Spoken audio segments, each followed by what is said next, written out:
යාළුවනි අපි හැමෝම මාසෙ දිනන් අපි හැමෝම හීන දකින්න ලොකු ගමනක් යන. හැබැයි අපි හිතන තරම් මේ ලෝකේ ලස්සන තැනක් නෙමෙයි. මේක හරිම රළු තැනක්. ඔයා කොච්චර ලොකු මිනිස්සෙක් වුණත් ඔයා ඉඩ දුන්නොත් මේ ලෝකය ඔයාව දණගස්සලා පරාජිතේ කරනවා. මතක තියාගන්න. ජීවිතය කියන්නේ ඔයා කොච්චර තදින් පහර දෙන්න පුළුවන්ද කියන එක නෙමෙයි. ඒක නෙමෙයි දිනුම කියන්නේ.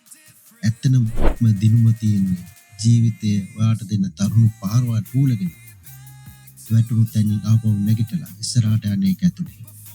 ඔයාට කොච්චර දේවල් දරා ගන්න පුළුවන්ද? කොච්චර රෙදුනත් තව එක පියවරක් ඉස්සරහට යන්න ඔයාට පුළුවන්ද? අන්න එතනයි දිනුම තියෙන්නේ.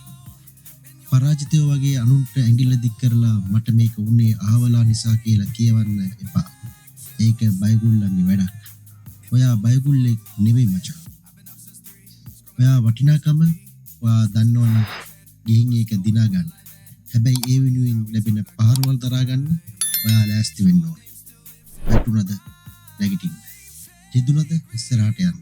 අන්න එහෙමයි දිනන මිනිස්සු වැඩ කරන්නේ. ජය වේවා.